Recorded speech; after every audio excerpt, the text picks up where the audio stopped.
Mumbai Indians के fans से गाली खाने के लिए तैयार हूं मैं आज। थोड़ा एक रिपोर्टर के बारे में बात करेंगे जिसके बारे में मैं आईपीएल के टाइम में भी बात कर रहा था कि इतना ज्यादा फेक न्यूज स्प्रेड करता है, उस पर बात करेंगे। और केन विलियमसन, जब जब मैं केन विलियमसन के बारे में कुछ भी बोलता हूं, एक हफ्ते के अंदर उसका रिटायरमेंट लोडिंग होता है। इस पर थोड़ा सा बात करेंगे। इंडिया ए वर्सेस अफगानिस्तान एक के बारे में भी थोड़ा बात करूंगा क्योंकि प्रॉब्लम है। लेकिन स्टार्ट करते हैं मुंबई इंडियंस से। पिछले 6 साल में 84 लीग मैचेस में सिर्फ 35 मैचेस मुंबई इंडियंस जीता है, मतलब winning percentage 41, one of the worst performance by any team in last 6 years. 84 league matches में सिर्फ 35 मैचेस जीता है, एक भी बार फाइनल पे नहीं पहुंचा। 3 साल रोहित शर्मा कैप्टन थे, 6 साल में 3 साल हार्दिक पांड्या। और ऐसा बहुत बार हुआ इन 6 साल में कि आईपीएल स्टार्ट होने से पहले सबने कहा कि सबसे स्ट्रॉन्गेस्ट, सबसे अच्छा टीम तो मुंबई इंडियंस है, टॉप 1 पे रहेगा, प्लेऑफ तो आग बंद करके क्वालिफाई कर लेगा। लेकिन ऐसा होता नहीं। इसका प्रॉब्लम, इसका मीनिंग क्या है कि प्लेयर्स तो सब अच्छे, क्वालिटी प्लेयर्स है, लेकिन क्या ये सब प्लेयर्स एज ए टीम खेल रहे कि एज ए इंडिविजुअल खेल रहे? प्रॉब्लम इधर लाइक करते हैं। तो अगर मैं मुंबई इंडियंस के बारे में बात करना चाहूं और उनके प्रॉब्लम्स क्या है, तो सिर्फ शायद क्रिकेटिंग टर्म्स और क्रिकेट पे बात करने से प्रॉब्लम सॉल्व नहीं होगा। ये लोग बाहर से मैच हार के आ रहे हैं। आपको ये चीज समझना पड़ेगा। थोड़ा डिग करता हूं मैं इस चीज को, क्योंकि मैं तैयार हूं गाली खाने के लिए। मैं पहले भी गाली बहुत खा चुका हूं। क्योंकि 2022 में अगर आप देखो, मुंबई ने 4 प्लेयर रिटर्न किया था। 4 ही प्लेयर आप रिटर्न कर सकते हो, ठीक है, जिसमें एक ओवरसीज प्लेयर हो सकता था। वो 4 प्लेयर था रोहित शर्मा, जसप्रीत बुमराह, इन दो में कुछ प्रॉब्लम नहीं था। फिर 3rd नंबर प्लेयर था सूर्य कुमार यादव और 4 पे था पोलर्ड। इन 2 प्लेयर प्रॉब्लमेटिक था, ये 2 रिटेंशन प्रॉब्लमेटिक था।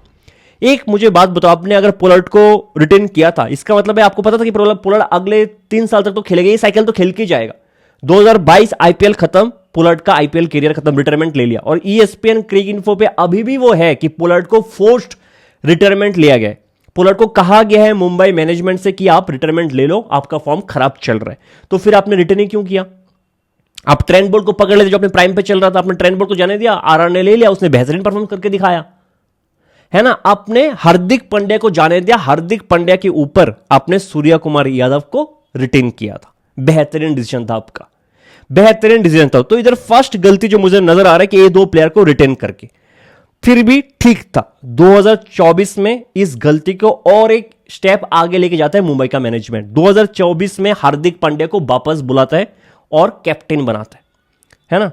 अब हार्दिक अगर वापस आए, इसका मतलब है रोहित शर्मा का ईगो, रोहित शर्मा का फीलिंग्स तो हर्ट हो ही होगा। अगर रोहित शर्मा की जगह कोई और भी इंसान होता, कोई भी इंसान, एनिमल छोड़ के कोई भी इंसान होता, उनका ईगो हर्ट होता, उनको बुरा तो लगता।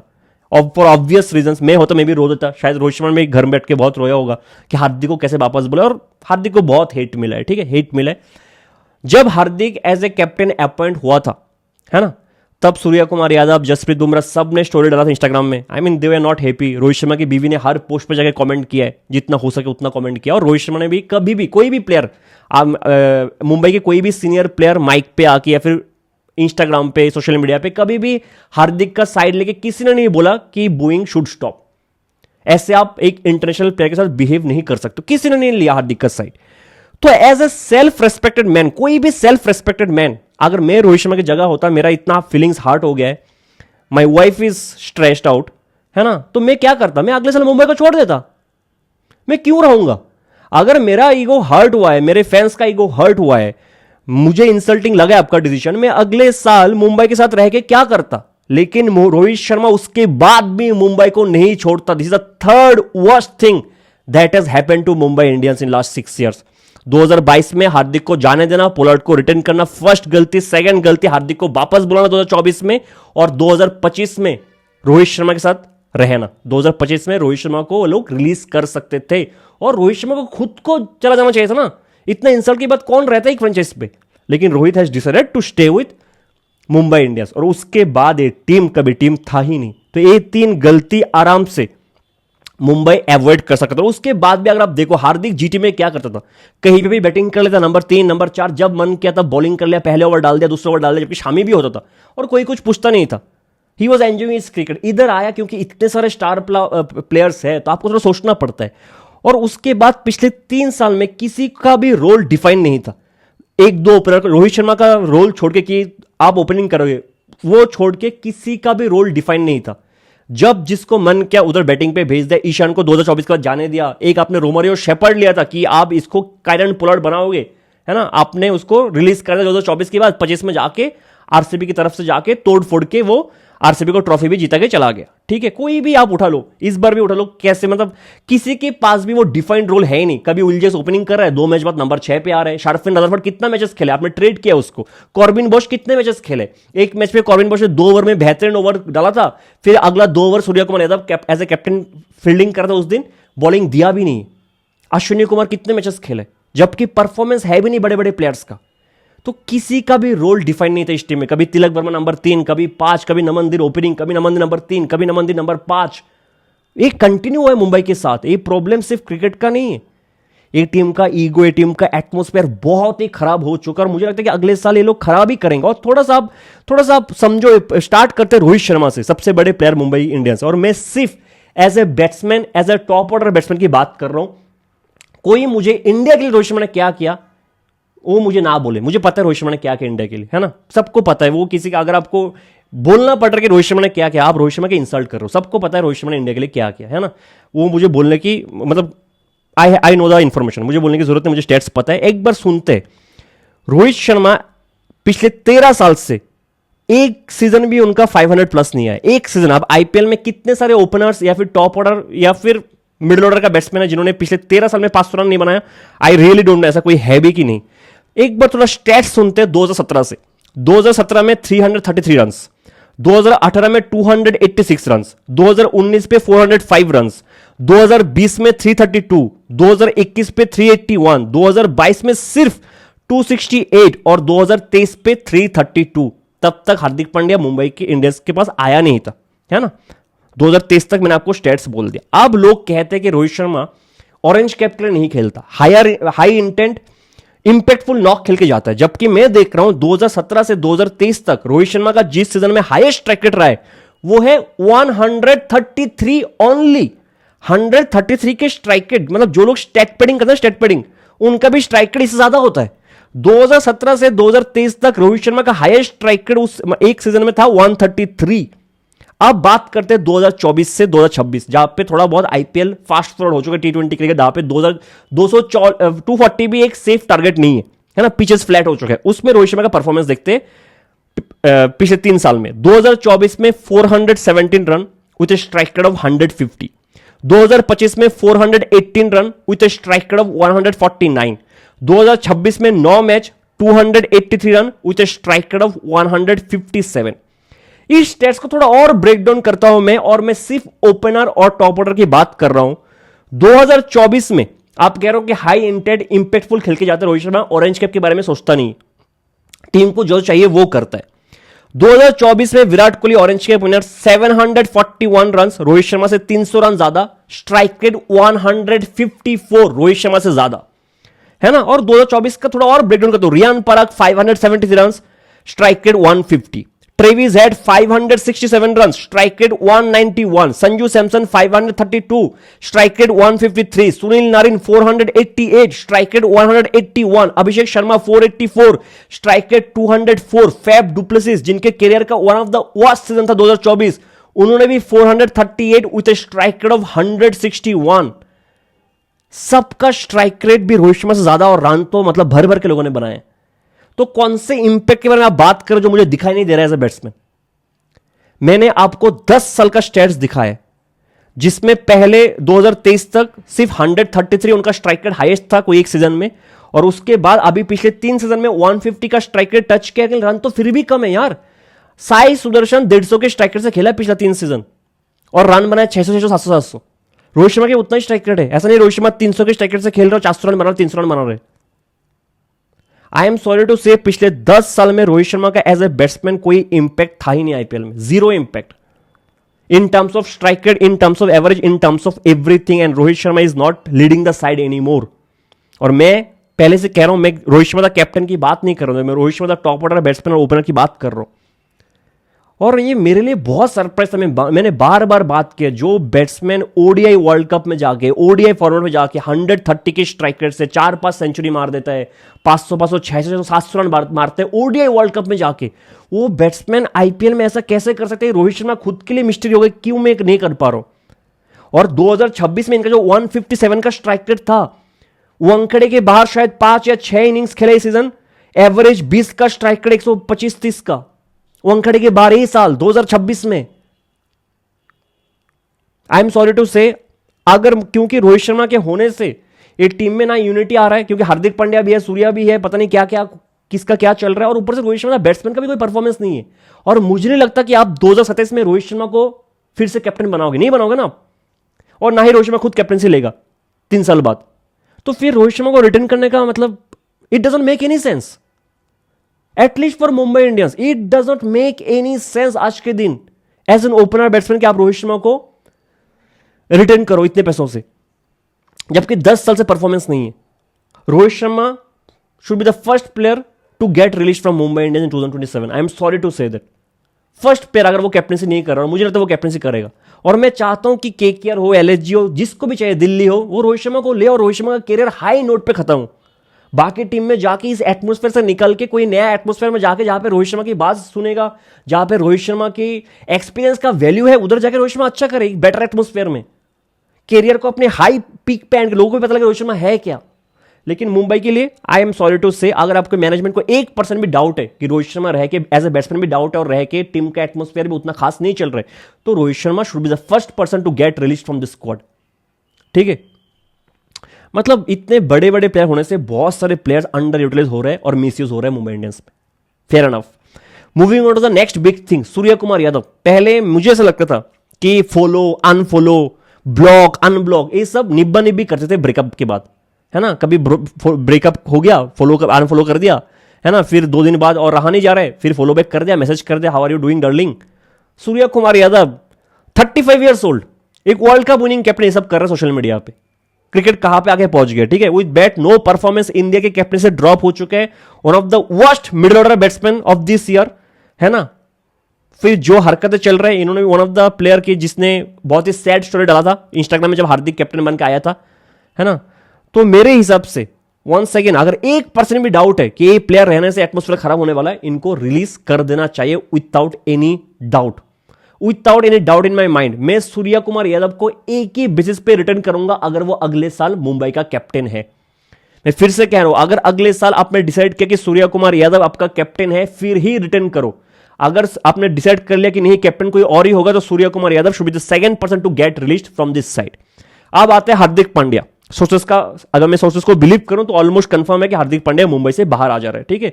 और छोड़ भी देना चाहिए। पिछले 3 साल का बैटिंग एवरेज सुन लो हार्दिक का, 18, 25, 23, इतना तो मतलब कोई बॉलर का रहता है एवरेज विद द बैट।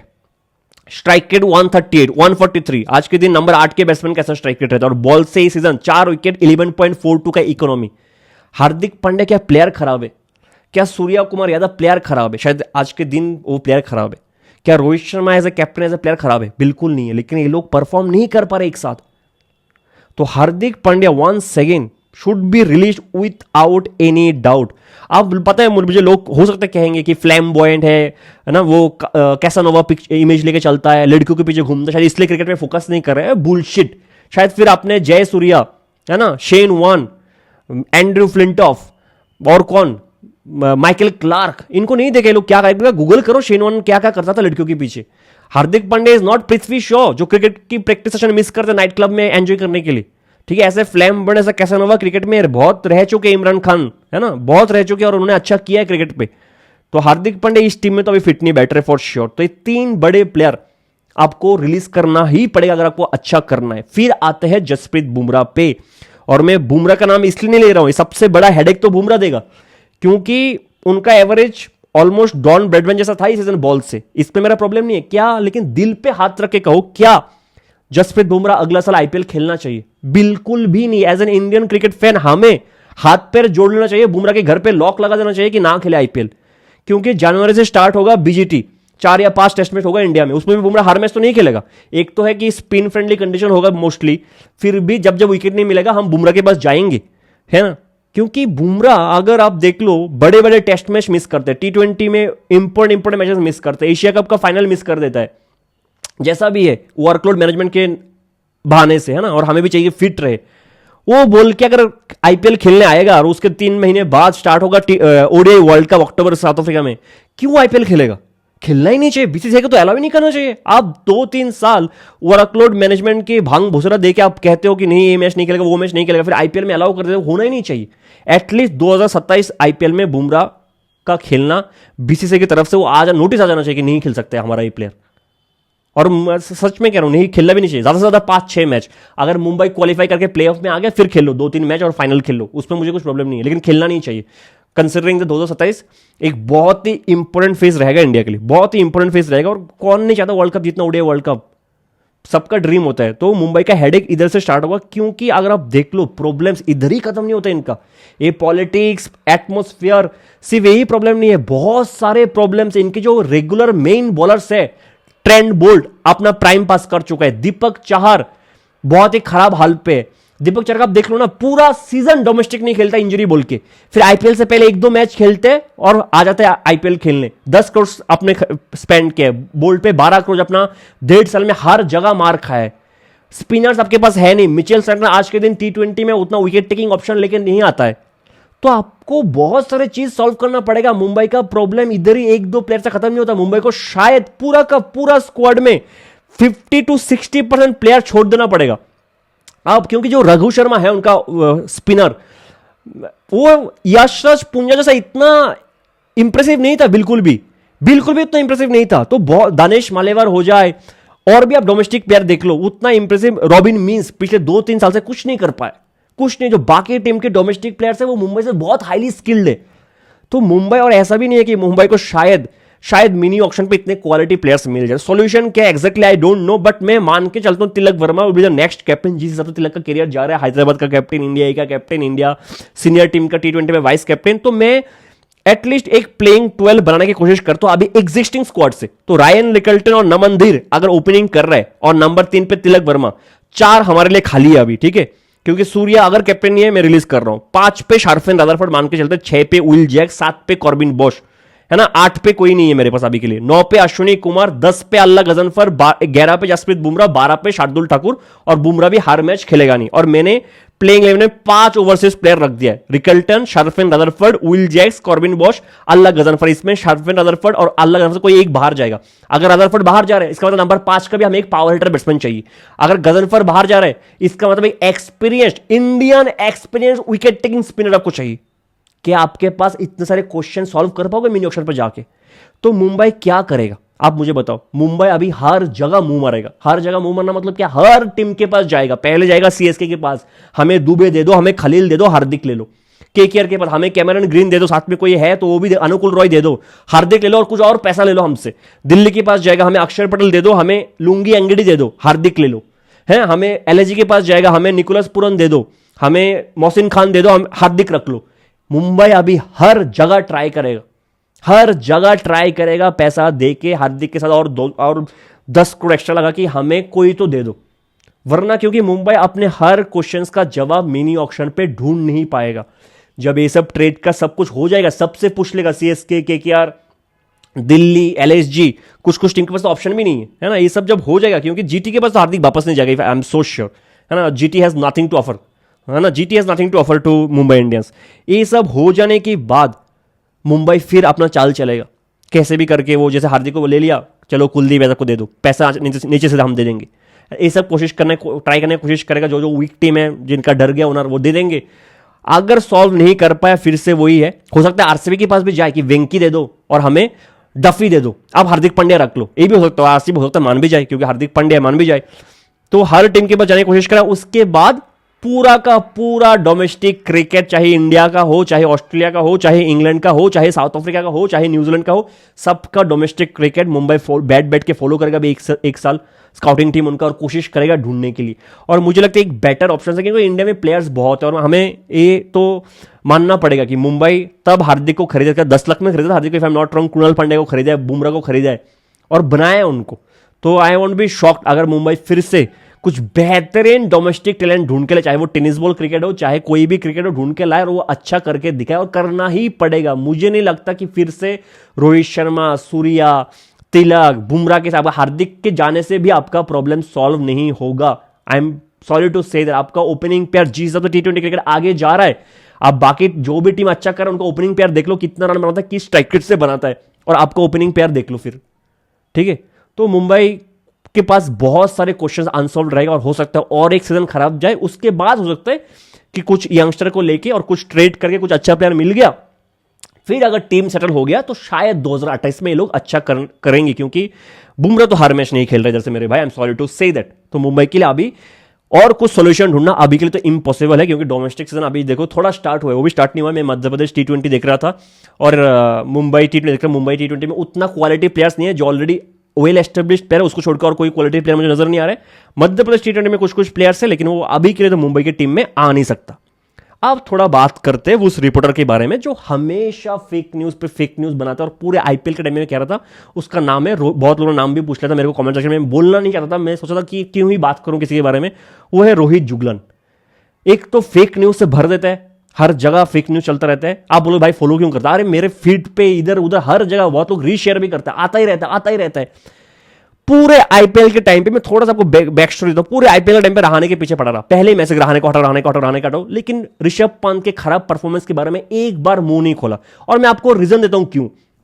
ऐसा नहीं है कि ऋषभ पंत T20 में रिकी पॉन्टिंग है, इसलिए क्योंकि टेस्ट मैच कवर करते हैं इंडिया के लिए, ग्राउंड से कवर करते हैं, तो कभी ऋषभ पंत सामने आ जाएगा ना, बात तो करना पड़ेगा ना, इंटरव्यू डालना पड़ेगा चैनल में कि ऋषभ पंत इंटरव्यू इन जो भी चैनल है डालना पड़ेगा। ऋषभ पंत के बारे में बुराई करेगा तो कैसे चलेगा? शुभमन गिल के बारे में बुराई करेगा तो कैसे चलेगा अपना चैनल? बुराई करो रहाणे का, क्योंकि उससे तो मिलने वाला है नहीं। रहाणे तो इंडिया के लिए खेलता नहीं, करियर खत्म, इंटरनेशनल करियर खत्म रहाणे से। और IPL में तो ग्राउंड से कवर होता नहीं, आप प्लेयर के मुंह पे कैमरा पकड़ते नहीं, घुसन नहीं देते हो। अब जुगलन का एक इंस्टा रील अभी मैं इस पे बात ही नहीं करता आज के, अभी मेरे सामने है, जहां पे उसने कहा है कि इंडिया ए में जो पेसर सिलेक्ट हुआ है किस बेसिस पे हुआ है, और उसने रील का मैं पिक्चर आपको डाल देता हूं कि ये जो बॉलर्स है उनका सिलेक्शन होना चाहिए जो हुआ है उनकी जगह। तो थोड़ा बात करते। प्रॉब्लम ये है ना कि बहुत सारे लोग रील्स से, इंस्टाग्राम रील से क्रिकेट को कवर करते। इंस्टाग्राम रील से क्रिकेट को कवर करना ये होता है कि मान लो कोई बैट्समैन आप जानते नहीं हो, इसने 6 बॉल पे 6 छक्का मार दिया, आपने देख लिया बड़ा बड़ा शॉट जा रहा है ग्राउंड की बार, वाह क्या फिनिशर है, लेकिन आपने देखा नहीं कि बॉलर कौन था। हाँ वो फुल टॉस पे फुल टॉस चले जा रहे हैं, लेकिन आपने हाइप कर दिया कि अगला बेस्ट फिनिशर तो वही है। फिर आपने क्रिक बस खोल के स्कोर कार्ड देख लिया, अच्छा मध्य प्रदेश T20 लीग में किसी प्लेयर ने 32 बॉल पे सेंचुरी मारा है, शानदार प्लेयर, चलो एक रील बना लेता हूं कि ये है upcoming best middle order batsman. ये होता है बिना देख के क्रिक बस से स्कोर कार्ड चेक करके रील से हाईलाइट देख के क्रिकेट पे बात करना। जिन जिन बॉलर्स का नाम रोहित जुगलन ने इस रील पे लिया है कि इनको इंडिया ए स्क्वाड में होना चाहिए था, मैं आपको कहता हूं प्रॉब्लम कहां से स्टार्ट होता है। ठीक है, पहला नाम शिवम मावी का, आप फोटो देख रहे हो। शिवम मावी, इसको इतना नहीं पता है, Shivam Mavi is a great bowler, no doubt. In the under 19 world cup उसका बेहतरीन गया था, उसका नागरकोटी का बेहतरीन गया था। Huge fan. और मैंने जब एसआरएच का मैं रिव्यू कर रहा था इस सीजन, मैंने शिवम मावी की बहुत तारीफ किया था, डोमेस्टिक सीजन अच्छा गया था, इसलिए वरुण अरन उसको लेके आया था, शिवम मावी को अच्छा खासा प्राइस देके लेके आया था। शिवम मावी इंजर्ड है मेरे भाई, इंजर्ड है। बोल रहे इंडियन ए टीम में डाल दो, इंजर्ड प्लेयर को डाल दे इंडियन ए टीम में, क्या व्हील चेयर में खेलेंगे क्रिकेट? वो पता ही नहीं कौन क्या कर रहा है। फिर उसने नाम लिया कार्तिक त्यागी का। मैं आपको बोल दूं कार्तिक त्यागी का, मैंने आपको स्टैट्स के साथ बोला था कि कैसे इंप्रूव किया, कितना अच्छा बॉलर है। एक वीडियो था कार्तिक त्यागी पे, शानदार, मतलब अच्छा खासा वीडियो था वो, स्टैट्स बहुत इंटरेस्टिंग स्टैट्स था। कार्तिक त्यागी पूरे साल डोमेस्टिक सीजन में 3 मैच खेला है 50 ओवर का, जहां पे उसने 10-10 ओवर डाला है, सिर्फ 3 मैच एक साल में, और रणजी में 1 मैच खेला है। कार्तिक त्यागी कितना इंजरी प्रोन्ड है और कैसे अपने करियर को रिवाइव कर रहा है, सिर्फ उसको पता है। उसने कितने सारे चेंजेस किए थे तो उसका बॉडी उसका साथ दे। सिर्फ एक IPL खत्म हुआ है 2 महीने का, जहां पे उसने इतना ज्यादा हेवी लोड किया केकर के लिए। सिर्फ 3 ODI खेला है डोमेस्टिक में पिछला सीजन, 1 टेस्ट मैच खेला है। आप कह रहे हो कार्तिक इंडिया ए T20 खेलने नहीं गया, जहां पे 4 ओवर डाल के कार्तिक त्यागी निकल जाएगा, 10-10 ओवर डालना पड़ेगा। लेट्स से इस बेसिस पे, कौन से बेसिस पे कार्तिक त्यागी का सिलेक्शन इंडिया ए की ODI स्क्वाड में होना चाहिए, मुझे आप बता दो ना, मुझे आप बता। फिर बोल रहे हैं मोहसिन खान इज, मैं हमेशा तारीफ करता हूं मोहसिन खान का कि अगर मोहसिन खान फिट रहता तो आर्शदीप पे एक बहुत बड़ा प्रेशर रहता अच्छा करने का, और आर्शदीप शायद इसलिए थोड़ा रिलैक्स्ड बैठ सकता है क्योंकि मोहसिन खान इंजरी प्रोन रहता है। मोहसिन खान इस IPL में लगातार 2 मैच नहीं खेल पा रहा, हर 2 मैच के बाद 1 मैच पे वो बैठ रहा है, फिर खेल रहा है, फिर बैठ रहा है, फिर खेल रहा है। आपने देखा होगा ना पूरा सीजन, इस पूरे सीजन में क्या मोहसिन खान लगातार 3 मैच भी खेले एलएसजी के लिए? इतना इंजर्ड रहता है वो। आप कह रहे हो मोहसिन खान को सीधा ओडीआई खिला दे, इंडिया के लिए ओडीआई टीम में जगह दे दे, 10 ओवर डाल दे मोहसिन खान। फिर आपने नाम लिया है मयंक यादव का। क्या मयंक यादव पिछले 1 साल में कहीं पे भी 10 ओवर डाला है? क्या मयंक यादव पिछले 1 साल में कहीं पे भी 10 ओवर डाला है? किस किस के बात कर रहे हो, किसका नाम ले रहे हो? और जितने भी नाम लिया है वो बहुत ही इनएक्सपीरियंस, मतलब आप दिमाग लगा के देखो, ये जो प्रिंस यादव, गुरनूर ब्रार, आकिब नबी, जिनका सिलेक्शन हुआ है अफगानिस्तान सीरीज के लिए, चाहे वो टेस्ट सीरीज के लिए हो चाहे वो ओडीआई सीरीज के लिए, जिनका भी सिलेक्शन हुआ है, जो भी टीम के साथ ट्रैवल कर रहे हैं, अगर वो अफगानिस्तान सीरीज नहीं होता, वो लोग होते इंडिया ए में। अगर अभी इंडिया अफगानिस्तान के साथ क्रिकेट नहीं खेल रहा होता, अभी अगर इंडियन सीनियर टीम ब्रेक पे होता क्रिकेट पे, तो प्रिंस यादव इंडिया के ए स्क्वाड में होता, गुरनूर ब्रार इंडिया के ए स्क्वाड में होता, आकिब नबी इंडिया के ए स्क्वाड में होता। ठीक है, तो आप जिस बॉलर के नाम ले रहे हो ना, ये बैकअप के बैकअप पे भी नहीं होता। पहले आता प्रिंस यादव, गुरनूर ब्रार, आकिब नबी, फिर जो अभी है अंशुल कंबोज, अरशद खान, फिर जो आप बॉलर्स कह रहे हो ना, उसके बाद भी उनका नाम नहीं आता। फिर शायद सुशांत मिश्रा आता इस टीम में। फिर आप कह रहे हो Ashok Sharma. Ashok Sharma is a great bowler. आपने उसका लाइन और लेंथ देखा? क्या वो 150 की स्पीड से 10 ओवर अभी डालेगा? क्या एक आईपीएल सीजन की बेसिस पे, एक स्मैट के बेसिस पे सीधा उसको हम डाल दें इंडिया की स्क्वाड में, एक सीजन के बेसिस पे? ये डोमेस्टिक सीजन अभी स्टार्ट होगा, फिर दिलीप ट्रॉफी के लिए जोन वाइज टीम बांटेगा, फिर आपको पता लगेगा बीसीसीआई किसको कैसे देख रहा है, फिर आपको पता लगेगा अशोक शर्मा क्या करता है। इतना आसान सिलेक्शन प्रोसेस में बार बार मुझे बेसिक सिखाना पड़ता है कि सिलेक्शन प्रोसेस में होता क्या है। उनको लगता है कि आईपीएल की सराउंडिंग में दुनिया घूमता है। और इस टीम में आई एम सॉरी टू से, मैंने पहले इंडिया ए वर्सेस श्रीलंका वाले मैच पे भी कहा था कि इंडिया ए का जो गंभीर आने के बाद, हमने टेस्ट में देखा है, हमने ओडीआई में देखा है, हमने टी20 में देखा है कि हम कोशिश करते कि हमारे 11 के 11 प्लेयर्स को बैटिंग आना चाहिए। और मैंने पहले इंडिया ए वर्सेस श्रीलंका वाले मैच में भी कहा था कि हमारे 11 के 11 प्लेयर को बैटिंग आता है। अंशुल कंबोज, अरशद खान, विप्रेश निगम, सबको बैटिंग आता है। तो इस हिसाब से टीम बनता है। और उस टीम में, इस स्क्वाड में यश ठाकुर बैठा है, जिनका डोमेस्टिक सीजन पिछले 3-4 साल का परफॉर्मेंस उठा लो, उसको बाहर कर दोगे? अगर आप विजय कुमार वैशाख का नाम लेते तो मैं मान भी लेता कि ये है बंदा, ये आपने सही नाम लिया। आप वो सब नाम नहीं ले रहे हो। युद्धवीर सिंह बैठा है उस स्क्वाड, इंडिया के स्क्वाड में, वो लोग खेलने का मौका नहीं मिल रहा है क्योंकि जो भी टीम प्लेइंग 11 फॉल्टी है। आप एक अंशुल कंबोज, अरशद खान परफॉर्म करके आए हैं, ये फालतू की टीम में नहीं बैठे। जिनका आप नाम ले रहे हो बैकअप के बैकअप पे आएगा। अगर ये टी20 स्क्वाड होता तो मैं फॉर श्योर कार्तिक तेजा का जगह बन जाता, मोहसिन खान का जगह बन जाता। इन दोनों पे कोई डाउट है ही नहीं, कोई डाउट है ही नहीं। लेकिन जिनका नाम ले, आप देखो तो कौन सा फॉर्मेट को आप कैसे मिक्स कर रहे हो, कैसे, मतलब कुछ, मतलब यही होता है। अगर आप इंटरनेट से बहुत प्रॉब्लमेटिक, बहुत गलत मैचेस सेट करते हो आप यंगस्टर के बीच कि नहीं ये हो जाएगा वो हो जाएगा, ऐसा नहीं होता है क्रिकेट। हैविंग सेड दैट, मैं नहीं कह रहा हूं, मैं डिफेंड नहीं कर रहा हूं कि इंडिया के 2 पेसर को जिन्होंने बहुत ही खराब बॉलिंग किया दोनों मैच पे, स्पेशली द न्यू बॉल।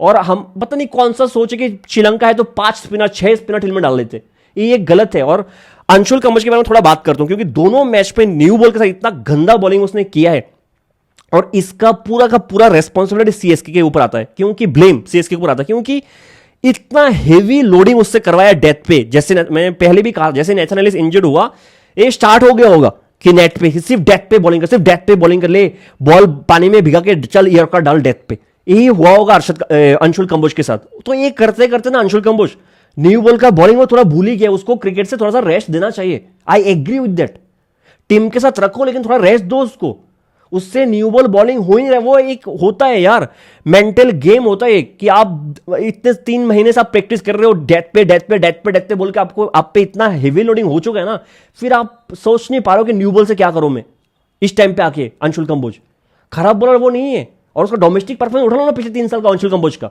क्या करता है वो हरियाणा के लिए, ठीक है। लेकिन खराब बोले अंशुल कंबोज ने किया और ये पूरा का पूरा ब्लेम सीएस को जाता है। और अंशुल कंबोज थोड़ा रेस्ट चाहिए अभी मेरे हिसाब से, ठीक है। यश ठाकुर को खेलो, Yudhvir Singh is a better choice, क्योंकि मुझे रणजी में वो बहुत इफेक्टिव लगा है। वो न्यू बॉल के साथ हार्ड लेंथ भी अच्छा करता है, स्विंग अच्छा, सीम का भी बहुत अच्छा बॉलर है। इनफैक्ट तो मैं आरआर के लिए भी कह रहा था 20 सीजन में कि आप युद्धवीर को खिला लो ब्रिजेश शर्मा या तुषार देशपांडे की जगह, मुझे लगता है वो अच्छा कर सकता है। यश ठाकुर भी बहुत अच्छा परफॉर्मेंस, बहुत अच्छा बॉलिंग करता है, ठीक है। अरशद खान अच्छा बॉलर है। और अफगानिस्तान वाला मैच भी अगर आप देखो 350 का टारगेट था, 14 ओवर का मैच था, ठीक है। जब तक हुआ है वो अफगानिस्तान बहुत आगे था। श्रीलंका वाले मैच में ना, अगर आप आकाश चोपड़ा का वीडियो देखिए उसका अगले दिन, जहां पे उसने वीडियो मैच खत्म होने से पहले ही बना लिया था, आकाश चोपड़ा ने कहा शायद ये मैच हम हार जाएंगे, ये मैच हम हारने वाले। श्रीलंका वाला मैच का वीडियो इंडिया ए और श्रीलंका ए वाले मैच में आकाश चोपड़ा ने पहले ही कहते शायद इंडिया मैच हारने वाला है। लेकिन मैच चेंज हुआ ना, कहां से चेंज हुआ? 24 बॉल पे 22 चाहिए था, फिर दोनों ही बॉलर, क्योंकि अभी अभी T20 से बाहर आया ना, दोनों का वो मेमोरी पे बन चुका है कि डेथ पे कैसे बॉलिंग करना है पुराने बॉल के साथ, और न्यू बॉल से बॉलिंग नहीं कर पा रहा। दोनों बॉलर ने आपको कमबैक करके दिखाया पहले मैच पे। इस मैच पे भी अगर गेम डीप होता या फिर 49 ओवर का मैच होता, इंडिया जीत सकता था मैच भी। इतना भरोसा मुझे है कि अच्छा कर लेते दोनों, है ना। मैं डिफेंड नहीं कर रहा हूं, खराब बॉलिंग किया न्यू बॉल के साथ, उतना डाउट, लेकिन थोड़ा क्रिकेट को सोचो ना यार। 2-3 महीना क्रिकेट खेल का है ये लोग, जहां पे एक ही चीज करते आ रहे हैं। बॉलर, फास्ट बॉलर के लिए इतना आसान नहीं होता है। घर से बैठ के सीधा फ्रेश होकर नहीं आए दोनों ही बॉलर की बात कर रहा हूं मैं, ठीक है। फिर भी मुझे लगता है कि आप यश ठाकुर और युद्धवी के पास जा सकते, स्पेशली युद्धवी थोड़ा फ्रेश रहेगा क्योंकि आईपीएल भी नहीं खेला है, रणजी में अच्छा खासा परफॉर्म किया है, और आप मौका दे सकते हो। हाइट भी उसका अच्छा, वो अच्छा कर सकते हैं, if I am not wrong, ठीक है। थोड़ा सा केन विलियमसन पे बात करता हूं, क्योंकि मुझे इस चैनल पे सबसे ज्यादा हेट मिला है केन विलियमसन के बारे में। जब मैंने केन विलियमसन को खराब बोला है, खराब मतलब ऐसे खराब नहीं बोला, मैंने बोला कि हो गया अभी उनका, तब मुझे गाली मिला है ना। पहले 2024 T20 वर्ल्ड कप मैंने कहा था कि T20 खेलना पाप है केन विलियमसन के लिए, और उस वर्ल्ड कप खत्म हुआ भी नहीं, मेरा वीडियो खत्म भी नहीं हुआ था, केन विलियमसन को एज ए कैप्टन सेलेक्ट किया गया, केन विलियमसन ने T20 से रिटायरमेंट ले लिया। मैंने कहा था कि चैंपियंस ट्रॉफी में फाइनल पे कुछ नहीं करेगा, केन कुछ नहीं किया था। अभी 2 दिन पहले मैंने कहा था कि केन विलियमसन अब बोलते फैब 4 का पार्ट है। साउथ अफ्रीका में 21 का एवरेज, इंग्लैंड में 28 का एवरेज, इंडिया में 33 का एवरेज। फ्यूचर क्या है एज ए टेस्ट बैट्समैन? क्या आप खुद के लिए खेल रहे हो कि 10,000 रन बना लो, 12,000 रन बना लो, 15,000 रन बना लो? अभी WTC जैसे बनाना कि एक फाइनल भी होता है टेस्ट का, तो आप कैसे सोचते हो as a cricketer, as a batsman कि क्या मैं ऑफर कर पा रहा हूं, क्या मैं न्यूजीलैंड को WTC फाइनल तक पहुंचा पाऊंगा एज ए बैट्समैन? और पहुंचा भी लिया। अगला सीरीज कहां पे है, उसके बाद फाइनल कहां पे खेलना है, लॉर्ड्स पे, क्या मैं अच्छा कर पाऊंगा? ये क्वेश्चनेबल मार्क है जी। दोनों बॉल पे देख लो कैसे केन विलियमसन आउट हुआ है। थोड़ा बहुत अगर क्रिकेट देखोगे आपको पता लगेगा केन विलियमसन का ग्राफ थोड़ा नीचे गया है। एंड सॉरी टू से, बेहतरीन बैट्समैन रहा है ओडीआई फॉर्मेट पे, इनफैक्ट टेस्ट में भी, लेकिन टफ कंडीशन में कभी रन नहीं बनाए, कभी भी रन नहीं बनाया, स्पेशली इन टेस्ट फॉर्मेट, कभी भी नहीं। I repeat, having said that, बेहतरीन प्लेयर था, इंसान बहुत अच्छा था, विदाउट एनी डाउट इंसान बहुत अच्छा था, ह्यूज रेस्पेक्ट। लेकिन दो प्लेयर, फैब 4 का 2 प्लेयर 10,000 रन क्रॉस नहीं कर पाए। शॉकिंग कोइंसिडेंस होगा कि 2 टेस्ट के प्लेयर, दोनों का कैप्टनसी चला गया, दोनों का ऐसा लगा था कि शायद one of the best test batsman, Virat Kohli की बात कर रहा हूं मैं, दोनों का टेस्ट करियर 10,000 रन से पहले खत्म हो गया, विच इज वेरी सैड। जब एक जनरेशन, 2 जनरेशन, 3 जनरेशन बाद जिन्होंने विराट कोहली को नहीं देखा, जिन्होंने केन विलियमसन को नहीं देखा, उनको एक्सप्लेन करना बहुत मुश्किल होगा कि क्या थे वो लोग अपने प्राइम पे। मिलते हैं अगले वीडियो में, तब तक के लिए जय हिंद।